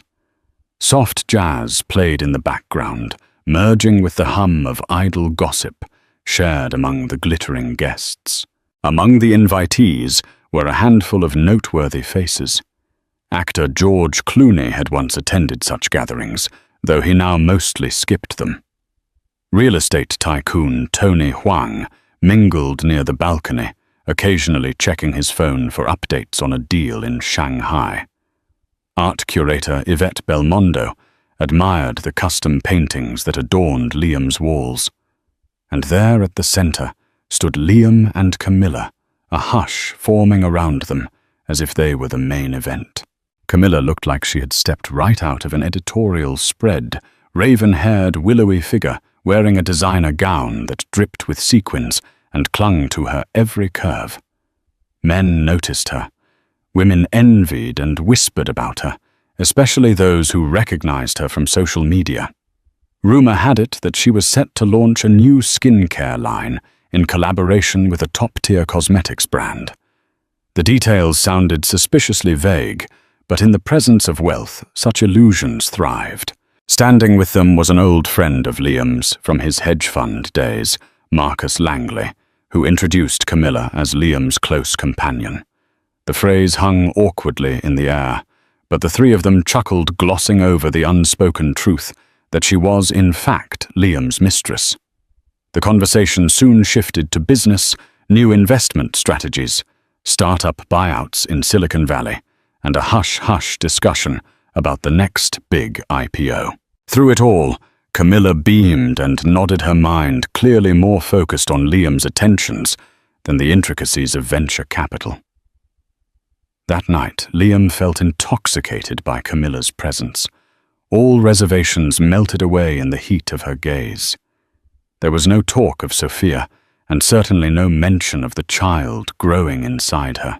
If anything in that moment, Liam convinced himself that his love life was exactly as it should be, polished, indulgent, and free from the mundane responsibilities of a real marriage. Camilla encouraged the fantasy. She leaned in, letting her breath tickle his ear as she teased him. "One day, I'm going to have my own private island," she said with a smile, "and you'll be invited to come live like a king." Liam smiled back, imagining a sun-drenched paradise where the only concerns were tropical storms and the correct temperature of champagne. He ignored the pang of guilt threatening to surface. Across the room, guests partook in amuse-bouche served by white-gloved waiters. Conversations ranged from a rumored film sequel to hush-hush political dealings in Washington. A group of art critics debated the authenticity of a newly acquired painting by Jean-Michel Basquiat that Liam had proudly displayed. Somehow, amidst the swirl of chatter, Camilla's joyous laughter carried reigning supreme in the gilded space. The midnight hour approached, and Liam, feeling a surge of spontaneous excitement, invited a select group to continue the festivities upstairs on the private rooftop. Only a handful followed Camilla Marcus Tony Huang and an up-and-coming actress named Natalia Stein. Up on the rooftop, the city sparkled like a living tapestry below them. Floodlights illuminated a heated infinity pool surrounded by plush seating arrangements. Fire pits glowed along the edges, warding off the autumn chill. Liam motioned for more champagne. Waiters appeared from hidden corners, and the group toasted to living life without regrets. Camilla stared at Liam with open adoration, her bare shoulder grazing his suit jacket. For a moment, the city's lights and the gentle hum of traffic from below were overshadowed by the intensity of her gaze. He leaned in, brushing his lips across hers, ignoring the cameras that were no doubt capturing every scandalous second. Marcus smirked, Tony feigned indifference, and Natalia shot a quick look of curiosity. Not that any of it mattered. Liam was lost in Camilla's world, a realm of instant gratification and ephemeral thrills. Sometime after 1 in the morning, a subtle shift in tone rippled through the group. The conversation meandered into personal territory. Tony Huang started discussing the difficulties of maintaining a relationship in the high-stakes realm of global real estate. Natalia Stein joked about method-acting heartbreak on her upcoming film. When the topic edged toward the responsibilities of fatherhood, Liam's face stiffened for a fraction of a second. Marcus caught it. Camilla, however, kept laughing, oblivious, or choosing to ignore the hint of disquiet in Liam's eyes. As the party wound down, Camilla accompanied Liam back inside, sliding into the plush bedroom that once symbolized his commitment to Sophia. The city still glimmered beyond the windows, but neither occupant paid any mind to that gilded exterior world. Within those walls, it was only them, or so Liam forced himself to believe. Any thoughts of Sophia or their unborn child were shoved aside as Camilla kissed him sweet and slow. Sensations of desire and guilt battled within. But desire won, as it had so many times before. Eventually, Camilla drifted off to sleep. Liam lay awake, confronted by the lingering shadows of his conscience. He reached for his phone, an expensive custom piece from a limited edition brand favored by celebrities. One unanswered message caught his eye. "Sophia, we need to talk. Call me." His thumb hovered over the notification. The rational side of him knew ignoring his pregnant wife was both cruel and reckless. Yet a part of him clung to the illusion that he could carry on like this without consequence, without having to choose. He placed the phone face down on the nightstand and exhaled heavily. Morning would bring more business meetings, more illusions to maintain, and more excuses to feed Sophia. For now, though, he shut his eyes, lulled to sleep by Camilla's gentle breathing. Had he glanced at his phone one last time, Liam might have noticed the final text from Detective Elias Montgomery, delivered moments before. "We have a development. Call me ASAP." But the phone remained silent, and so did Liam's moral compass, lulled into complacency by the arms of a mistress who laughed freely in the face of all that was about to unravel. An antique grandfather clock chimed softly in Sophia's office, each resonant bell a reminder of time slipping away. She was seated at her desk in her law firm's private suite, a steaming mug of peppermint tea untouched beside her. Legal files lay scattered, many linked to her ongoing environmental cases, oil spills, toxic waste cover-ups, and unscrupulous corporations polluting small-town communities. Ordinarily, she would be deeply immersed in these documents, combing through every detail. But today her gaze remained locked on a small ultrasound image pinned near her computer monitor. "That's your father's nose," she whispered, half smiling at the grainy figure on the black and white printout. She let her fingertips trace the outline of the tiny shape, feeling equal parts love and sadness. Memories of her first months with Liam flooded her, the nights spent passionately debating climate policy, spontaneous weekend getaways to the countryside, and the stolen moments of intimacy that sealed their bond. That man, she believed, still existed somewhere underneath the layers of deception. But illusions had worn thin. A knock at the door announced the arrival of Dr. Emily Donovan, the friend who'd first tipped Sophia off about Liam's rumored indiscretions. Emily stepped in quietly, closing the door behind her. She wore her usual hospital scrubs under a light coat, evidence of her busy day at the research lab. "Any updates?" she asked, gently, placing a small container of homemade cookies on Sophia's desk. Sophia sighed. "None that bring me comfort. Detective Montgomery sent me new photos last night. Liam and Camilla at our penthouse, acting like a couple in their own home." Her eyes flickered with a controlled fury. "He hasn't even tried to hide it from the staff. Apparently he's convinced me to be too naive or disinterested to notice." Emily's face fell with empathy. "Have you thought about confronting him directly?" "I will," Sophia said, voice trembling with the weight of her decision. "But first, I need to ensure everything is documented. If it comes to a legal standoff, I won't let him twist the facts. I don't just have myself to think about. I have this baby." An uneasy silence followed. Emily gave Sophia's hand a gentle squeeze. "I'm here for you always. Remember that." With a final nod, she left, giving Sophia the space she needed. Alone again, Sophia turned her attention to a sealed manila folder on her desk, courtesy of Detective Montgomery. Inside lay page after page of indisputable evidence, time-stamps, witness statements from doormen, and high-resolution images that left little to the imagination. She forced herself to examine them, a painful exercise akin to picking at a raw wound.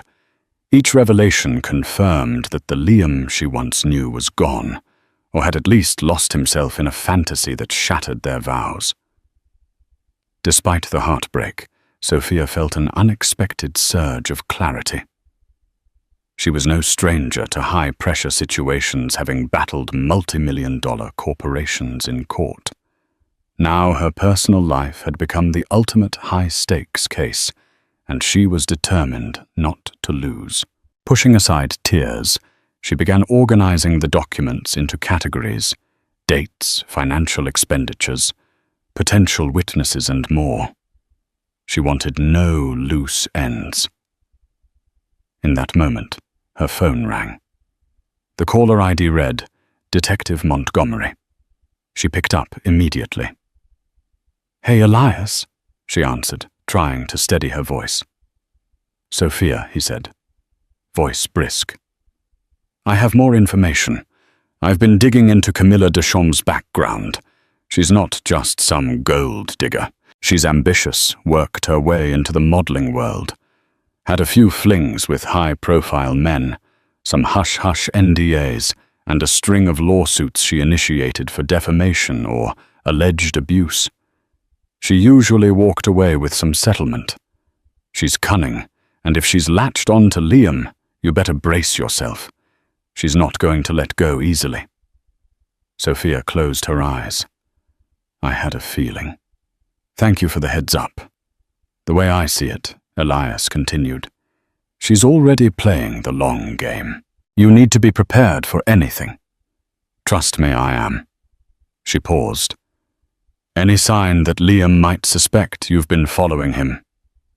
"Not yet. He's too engrossed in his double life," Elias replied. "Just be careful, Sophia. If he feels cornered, he might try to flip the script on you. Money and power can buy a lot. including silence. Sophia thanked Elias and hung up. Immediately the phone buzzed again. This time it was Liam. She stared at the screen, her heart hammering. Could he sense she knew? Summoning her composure, she answered. "Soph." "Hey," Liam said, tone casual, almost too casual. "I just realized we haven't spoken properly in days. I've been swamped with a major deal." "How are you feeling?" "I've been better," she replied evenly. "I'd like to talk in person.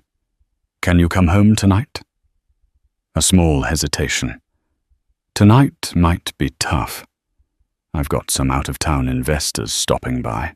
Could we shoot for tomorrow?" She bristled at the lie, but forced her voice to remain steady. "Tomorrow, then.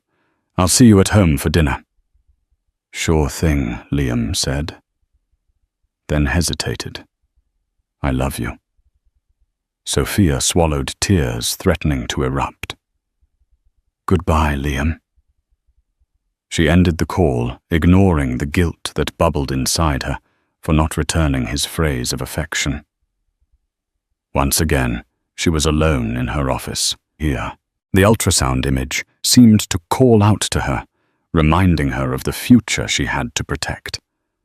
When her tears finally came, they were not just tears of sorrow, but tears of release. She knew this battle would test every fiber of her being. But the baby was worth fighting for, and so was her self-respect. As the sky outside turned crimson with the dying sun, Sophia packed her folders and left the office. By tomorrow night, her confrontation with Liam would be set into motion. She couldn't predict every twist that would unfold. But one thing was certain. Her final words to him would not be a plea. They would be a statement powerful enough to change everything. Shafts of golden light illuminated the sleek marble floors of the Rothschild penthouse when Liam finally arrived the next evening. He'd spent the day juggling phone calls with international investors, and as a guilty afterthought, sent a half-dozen white orchids to Sophia's office, an attempt to soothe whatever tension lingered from their phone call. When he stepped inside, he noticed the floral arrangement displayed prominently in the foyer, but there was no sign of Sophia. A quiet dread settled in Liam's stomach. The silence wasn't the comfortable hush of a loving home. It felt loaded heavy with anticipation. He loosened his tie and paced toward the living area, scanning the room in search of his wife. Nothing. Even the staff seemed to be absent tonight. He was about to call out for her when she emerged from the shadows near a picture window. "Thank you for the flowers," Sophia said, her voice steady, but her eyes unreadable. She wore a simple black dress, her hair pinned back, exposing the delicate lines of her neck. Liam felt his pulse quicken. There was a resolute aura about her, like an attorney stepping into the courtroom. He mustered a smile. "I'm glad you got them." An awkward pause. "Where's everyone?" "It's so quiet." "I asked the staff to take the evening off," she replied, stepping toward the dining table. A single-place setting was arranged with impeccable precision. "I thought we should talk privately." Something in her tone made Liam uneasy, yet he maintained his practiced composure. "Sure," he said, shrugging off his suit jacket. They both moved to the living area, taking seats across from each other. The distance between them felt like miles. Liam, never one for small talk, in tense situations dove in. "You said you haven't been feeling well lately. Is it the pregnancy?" Sophia pressed her lips together. "The pregnancy is fine. The baby is healthy according to my doctor." She hesitated, searching his face. "I'm the one who's not fine. You can tell me," Liam offered, lamely, painfully aware of how disingenuous he sounded. Sophia's stare hardened. "Don't you see the irony here, Liam? For months I've tried to tell you what I need. For months you've dismissed me, or avoided me altogether. Now that you stand to lose something, you're suddenly concerned. I'm not avoiding you, he defended, but his voice wavered. I've had an insane schedule. You know how demanding these deals are. Sophia leaned forward. Stop.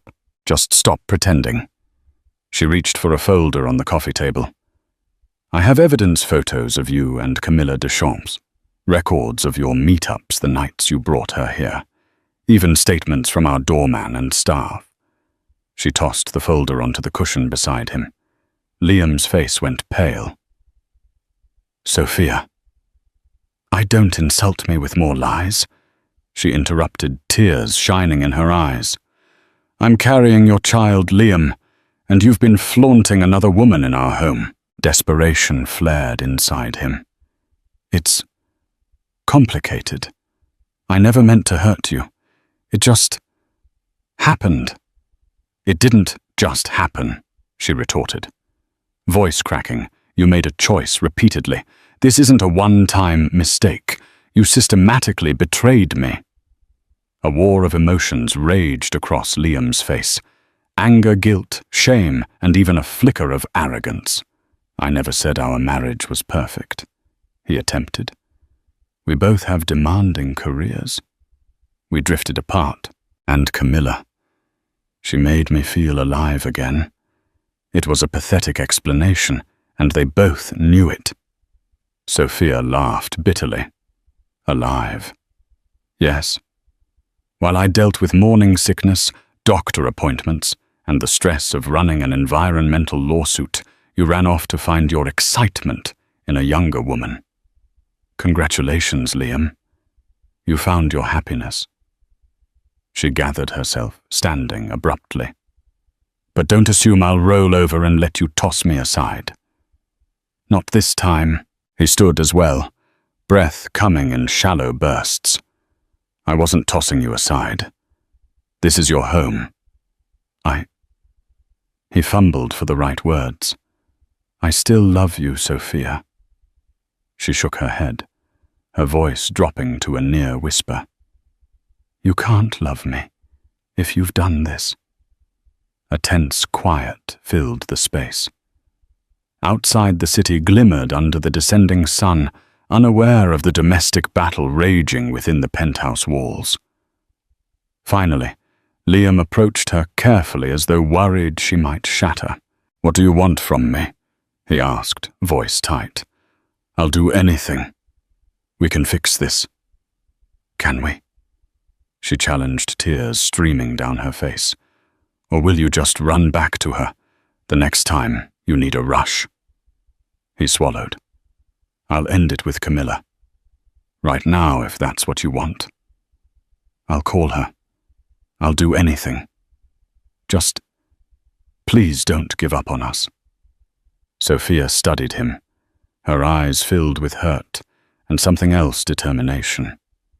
I'm not making any decisions yet, but I needed to confront you with the truth. She placed a hand on her abdomen. This baby deserves a father who can be trusted. If that can't be you, I'll find another way. A sense of panic rose in Liam's chest. Sophia, you can't just take the baby and leave. We're in this together. She offered a sad smile full of heartbreak. You haven't been with me in a very long time. Before Liam could speak again, Sophia walked out, leaving him standing alone in the opulent living room that felt suddenly hollow. The confrontation, though explosive, felt incomplete, like the opening gambit in a chess match that could end in checkmate for either player. For the first time that night, Liam understood the magnitude of what he stood to lose. He sank onto the couch, the folder of incriminating evidence taunting him from the adjacent cushion. He thought of calling Camilla to break things off, but hesitated. In truth, he wasn't ready to let go of his double life. Yet the dread that accompanied that realization wrapped around him, constricting his chest. Somewhere in the apartment, Sophia was likely crying or maybe calmly strategizing her next move. The baby, a symbol of hope for their future, now served as a reminder of his betrayal.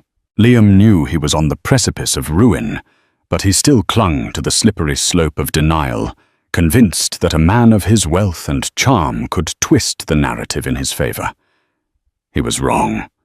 The final blow had yet to land, and when it did, it would come in the form of two simple words from the woman he had so gravely underestimated. Across town, at a penthouse nearly as luxurious as Liam's Camilla Deschamps, stood before a vast mirror in her bedroom, scrutinizing her reflection. Her manager, a shrewd woman named Felicia Dawes, lounged on a chaise nearby, reviewing the final touches of Camilla's upcoming skincare line collaboration. "How does this look?" Camilla asked, turning from side to side in a gold sequined gown. "I want to stun them at Tony Huang's charity gala." Felicia glanced up, pursing her lips. "You look divine, but keep in mind the crowd. Philanthropists can be old-fashioned. Maybe tone it down with a shawl." Camilla rolled her eyes. "Old-fashioned or not, I plan to catch every camera's attention." She stepped down from the platform, the train of her gown trailing behind her. "Besides, Tony's invited me personally. He knows how I like to make an entrance." Felicia nodded, focusing on her notes. "Speaking of Tony, we should talk about your relationship with Liam. Are you sure this is the right angle for your brand? Being known as the other woman carries risks." An amused smile curved Camilla's lips. "Oh, Felicia, there's no such thing as bad publicity. Remember?" She reached for a delicate diamond necklace, clasping it around her neck. "Yes, it's scandalous, but it keeps my name on everyone's lips. It's catapulting my social media following. And once Liam invests in my brand, I'll have the capital to expand globally." Felicia hesitated. "That's if he invests. Men like Liam can be unpredictable." Camilla lifted her chin. "He will. Don't worry." She recalled his devotion, the luxurious trips, and the nights he vowed to make her dreams a reality. She conveniently ignored the wedding band he wore, or the fact that his pregnant wife might complicate matters. A knock on the bedroom door interrupted them. Camilla's personal assistant, Carmen, poked her head in. "Ms. Deschamps, you have a visitor." Camilla's brows lifted. "Did they give a name?" Carmen shook her head. "No, but he said it's urgent." Felicia and Camilla exchanged curious glances. "Fine, send him in," Camilla replied, gesturing for Felicia to prepare for whatever might come next. Moments later, a tall, slim man with close-cropped hair and a confident stride entered. He introduced himself as Edgar Rhodes, a freelance journalist known for digging up juicy scoops on Manhattan's elite. A flicker of annoyance crossed Camilla's face. "What can I do for you, Mr. Rhodes?" Edgar smiled slickly. "I have information that might interest you, regarding Liam Rothschild and his current predicament." Camilla folded her arms. "And why would I care?" "I think you care a great deal," Edgar countered, glancing at Felicia and Carmen. "Should we talk privately?" Felicia intervened. "We keep no secrets here. Say what you must." Unfazed Edgar pulled out a small recorder and a manila envelope. "I've come across documentation that Liam's wife, Sophia Rothschild, has been gathering concrete evidence of his affair. Photo statements, the whole kit. The divorce attorneys in her circle are preparing to act. This could cost Liam a fortune. And you," he turned to Camilla, "could be left with nothing if he's forced to cut ties." Camilla's jaw tightened. "How do you have this?" Edgar shrugged. "That's my job. I get information. Now, for a small price, I can give you early access to these files, and you can decide how to spin this. Perhaps you negotiate a settlement with Liam before everything comes crashing down, or you leak the story on your own terms. Your call. Felicia's eyes narrowed. What are you asking for? 10,000 up front, Edgar said, without hesitation, and exclusive rights to any future expose if you two decide to go public with your side of the story. Camilla licked her lips, the gears in her mind turning. This could be the leverage she needed insurance, in case Liam wavered on his promises. Fine, she said coolly, but I need proof you're not just conning me.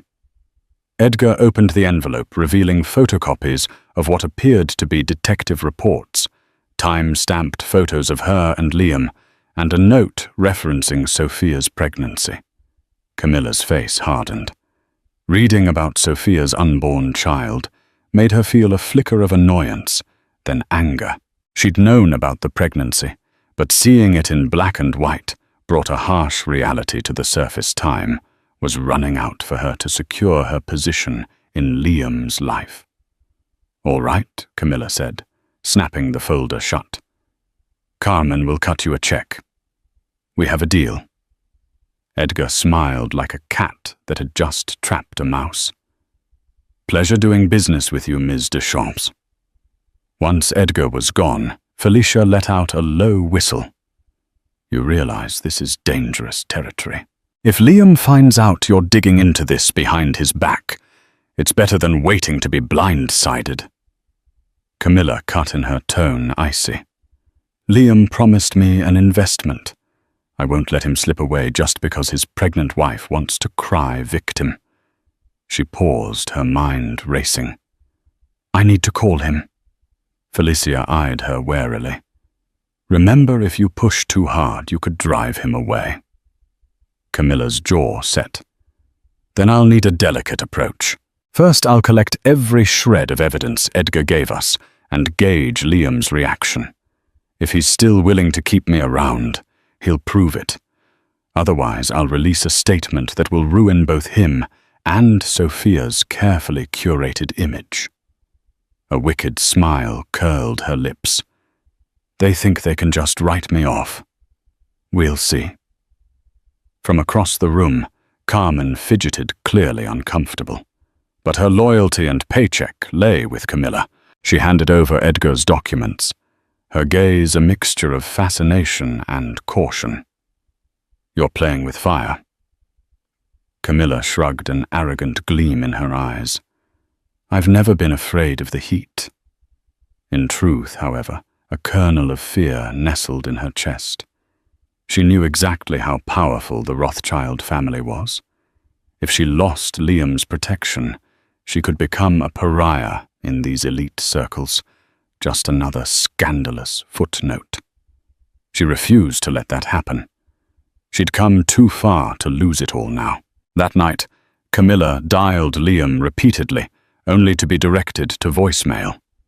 Each time her annoyance grew, as did her resolve. The next call she made was to Tony Huang's private line, an invitation to dinner. If Liam wasn't available, she'd explore other powerful avenues. In her mind, men like Liam and Tony were interchangeable. One of them would give her the life she wanted, and she intended to secure it by any means necessary. Liam woke to the sound of his phone buzzing incessantly on the nightstand. Dawn's first light filtered into the master bedroom, revealing the messy state he'd left it in. Discarded business papers, half-empty coffee cups, a testament to his restless night. He reached for his phone and saw dozens of missed calls from Camilla. Anxiety flared. Was she in trouble or just impatient? He texted her a quick note. Busy night. We'll call soon. Then he dragged himself to the shower, hoping to wash away the dread tightening around his chest. An hour later, he found Sophia seated at the kitchen counter sipping tea. She looked composed, but a subtle tension lingered in her posture. Morning, he offered, forcing a smile. Morning, she returned flatly. He hesitated. About last night. I want to talk more. I need to figure out how to make this right. Sophia gave him a level stare. I'm meeting with my legal team this afternoon. I'd like you to come. We can discuss our options with an impartial mediator. A cold sweat broke out along Liam's spine. Are we really at that point? Her gaze flicked to the windows. We're past that point, Liam. Before he could respond, his phone buzzed again. He glanced at it, saw Camilla's name, and felt a spike of panic. Sensing his urgency, Sophia's eyes narrowed. Answer it, she said, coolly, standing up and walking away. Liam let the call go to voicemail, heart pounding. He couldn't hold off Camilla forever, but the presence of Sophia forced him to bide his time. Later that morning, as Sophia left for her law firm, Liam retreated to his study. He closed the door, bracing himself, and called Camilla. She answered on the first ring. "Where have you been?" she demanded, voice sharp. "I've been calling all night." "I had a rough evening," Liam replied, rubbing his temples. "Sophia confronted me with the affair. She's serious about taking legal action." A pause. "She has evidence, doesn't she?" He sighed. "Yes, plenty. I don't know how she got it all, but she did. I'm trying to manage the damage." "Well, manage it quickly," Camilla snapped, "because I have my own intel, and if we don't coordinate our stories, this could blow up in both our faces." Unless she added a seductive note creeping into her tone. "You plan to throw me under the bus. I wouldn't advise that." Liam tensed. "Is that a threat?" "Just a friendly reminder, darling," she purred. "You have more to lose than I do. Keep me close, and we both come out on top." "I'll handle it," he said, but the conviction felt thin. "Let me deal with Sophia first. I'll be in touch." He hung up, anger and fear simmering inside him. The walls were closing in. He could practically feel the noose of scandal tightening around his neck. A part of him, the rational part, knew he had to cut ties with Camilla. But another part, the prideful part, refused to be manipulated. He wanted to find a way to keep his empire intact without bowing to either woman's demands. The morning devolved into phone calls with legal advisors, all urging him to negotiate with Sophia. One attorney friend, Michael Horowitz, warned him that if Sophia filed for divorce, under these circumstances, she could claim a significant portion of his assets. "Prenuptial agreements mean little if there's proven infidelity," Michael reminded him. "This is a public relations nightmare too. Your father's philanthropic legacy is at stake." By noon, Liam realized he was trapped in a labyrinth of his own making. His father's old friend, a retired judge named Warren Billings, also called to weigh in. "Your father was a good man," Liam the judge said softly. "Don't let your recklessness tarnish the Rothschild name." Liam felt heat rise to his cheeks. Guilt flooded him. He dismissed the call, too ashamed to continue. A bleak hopelessness began to set in, and he thought of Sophia's resolute gaze. He'd never seen her look at him that way, like he was a stranger. 2 hours later, he arrived at Sophia's law firm. She was already in a conference room with her team, 3 seasoned attorneys and a mediator. The room smelled of fresh coffee and tension. Liam sank into the seat opposite Sophia. One of her attorneys, Harriet Marks, initiated the discussion. "Mr. Rothschild," Harriet said, folding her hands. "We've called this meeting to discuss potential arrangements. Our main concern is Mrs. Rothschild's well-being and that of the unborn child." Liam tried to compose himself. "I understand. I want to ensure they're both cared for." Sophia's jaw clenched. "Cared for? This isn't a charity, Liam. It's a marriage you destroyed." He grimaced. "I know I messed up. I'm asking for a chance to prove I can fix things. She glared, eyes brimming with contempt and hurt. You had months to fix things, yet you continued your affair. Why should I believe anything you say now? Harriet intervened, laying out proposals, spousal support, child support, shared custody agreements, therapy sessions. If both parties agreed, or immediate legal separation leading to divorce if no resolution was found. Each clause hammered home the severity of the situation. Liam's voice was low. I'll sign an agreement to attend counseling. I'll end my involvement with Camilla. Whatever you need, I'll do it. He glanced at Sophia with desperation. But please, let's keep the family intact. Sophia glanced at Harriet, who nodded, signaling it was safe to speak. I want you to end things with Camilla publicly, she declared. I want a statement. No more parties, no more late-night visits, no more contact. If you can't do that, we have nothing left to discuss. He exhaled shakily. All right, I'll do it. The mediator took notes and a potential outline of terms was drafted. The tension in the room lifted, if only slightly. For the first time in days, Liam felt a fragment of hope. Maybe he could salvage this. But once the meeting concluded, Sophia turned to him at the door. Don't think for a second that this absolves you, she said softly. Until you prove otherwise, I don't trust you. And I won't hesitate to walk away permanently if you break these terms. Liam swallowed hard. I understand.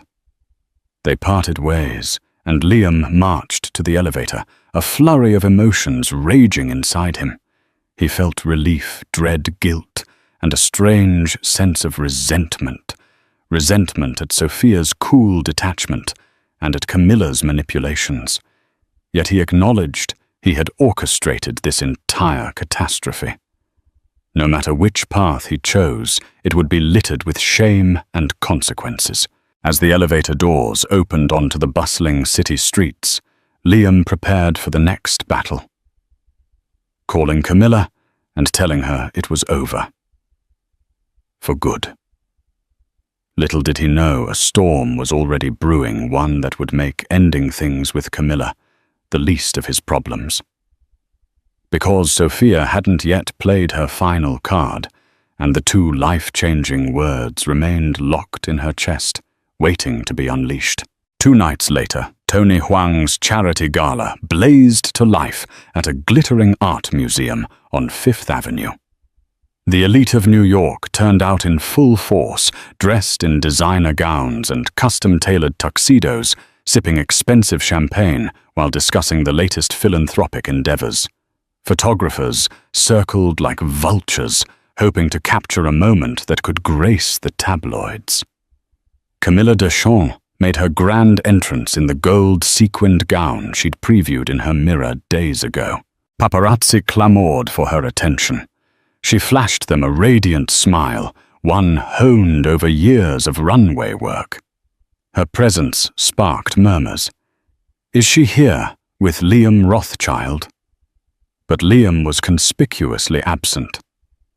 Spotting Tony Huang, Camilla made her way over. He was deep in conversation with a few real estate associates, but paused to greet her. She placed a gentle hand on his arm, tilting her head in feigned curiosity. Enjoying the event, Tony nodded. Yes, though it's missing a certain drama. He eyed her knowingly. Is Liam joining us?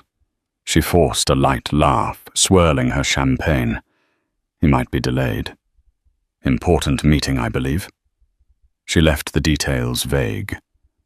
The truth was that Liam had called her earlier, cryptically insisting they meet in private to discuss their future. His tone had been tense. She suspected he was coming to end things, but she refused to be discarded like an old toy. Meanwhile, across town, Liam was pacing in his penthouse study, the phone pressed to his ear. On the other end was his attorney friend Michael Horowitz. She's at Tony's gala. Liam muttered. I'm supposed to go there, but... Michael's voice crackled. What's the point? You already decided to break it off with her. A public scene will only make things worse. Liam raked a hand through his hair. I need to control the narrative. If I don't, she'll spin it her way. She's threatened to leak information about me. I can't risk that. A pause. Then keep it civil. Give her a settlement if you must, but get it in writing that she won't speak publicly about the affair. Liam exhaled shakily. He hated the idea of forking over money to preserve his reputation, but his father's legacy and his own empire were on the line. All right. I'll do it. They ended the call. Liam stared at his reflection in the floor-to-ceiling windows, the city lights sprawling behind him like a seductive invitation. For a moment he yearned for the simpler days when his life hadn't been so fractured. But there was no turning back. He grabbed his coat and stepped out the door, determined to make one final stand. When Liam arrived at Tony Huang's gala, cameras flashed in a frenzy. Reporters called out questions about his absence at recent high-profile events and the rumored marital troubles. He ignored them, forging a path inside. His gaze swept the grand foyer, eventually landing on Camilla, who was chatting animatedly with a group of socialites. He approached her with carefully measured steps. She turned at the rustle of his approach, her expression flickering from surprise to smug confidence. You made it, she said, leaning in for a kiss on the cheek. He obliged stiffly. We need to talk, he murmured, casting a glance around at the onlookers. Oh, Liam, always so dramatic, she teased, grabbing his arm and leading him away from prying ears. They found a quieter corner near an abstract sculpture, so she asked, eyebrows raised, What's the verdict? He swallowed the knot in his throat. This has to end. Camilla. I can't continue. She cut him off with a laugh that was far too loud. Is that right? Her eyes gleamed. And you think you can just walk away after all you've promised me? His jaw set. I'm sorry for misleading you, but we both knew this was temporary. You can't pretend you didn't. Camilla's face hardened. You lied to me. You said we'd invest in my brand, start a life together. Now you're singing a different tune because Sophia cracked the whip. A surge of anger flared in him. My wife is pregnant. I made vows. I can't simply discard my responsibilities. Camilla's anger matched his, but she willed herself calm, adopting a saccharine smile. Fine. Then I expect a severance package enough for me to maintain my lifestyle without your presence. If you refuse, I'll go public. Liam felt his heart hammer. How much? She named a figure that made his head spin. He clenched his fists. It was obscene, but he'd pay it if it meant saving his marriage and reputation. You'll sign an NDA, he snapped. She smirked. Have the papers drawn up. I'll sign, and we'll consider this chapter closed. Before he could respond, a hush fell over the room. Eyes turned to the main entrance, where a new figure had arrived. Dressed in an elegant black gown, face set with unmistakable resolve, stood Sophia Rothschild. The pregnant wife had come to the lion's den, and the air pulsed with the electricity of impending confrontation. Liam's eyes widened. He hadn't expected Sophia here. She locked on to him, and Camilla striding forward, each step echoing through the high-ceilinged hall. Whispers spread among the elite guests. Tony Huang stiffened, sensing imminent drama, while the paparazzi lurking near the edges lifted their cameras. Camilla regained her composure, first plastering on a dazzling smile. Mrs. Rothschild, how lovely to see you here. Sophia ignored her, focusing on Liam. "You said you had a meeting tonight," she stated calmly, though her eyes flashed with betrayal. "I see you're meeting with the reason our marriage is falling apart." Liam swallowed hard. "Sophia, I can explain." "No need." Sophia cut him off. She squared her shoulders, turning to address the small audience that had gathered. "I've come to say just 2 words to my husband. Words that carry all the weight of my decision." Camilla's smug expression faltered. Liam braced himself, heart pounding like a drum. Every onlooker leaned in, anticipating a dramatic pronouncement. Sophia's gaze never wavered from Liam's face. Her lips parted the faintest tremor in her voice, and she spoke, "It's over." A collective hush descended, the hush of realization of finality. In those 2 words, Sophia severed the last thread that bound them. Liam's world tilted. He reached out, voice cracking with urgency. "Sophia, please."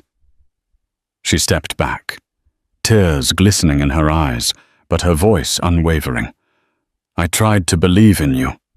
I tried to keep faith for the baby's sake. But I can't do this anymore. We're done." She spared a single glance at Camilla. "Congratulations.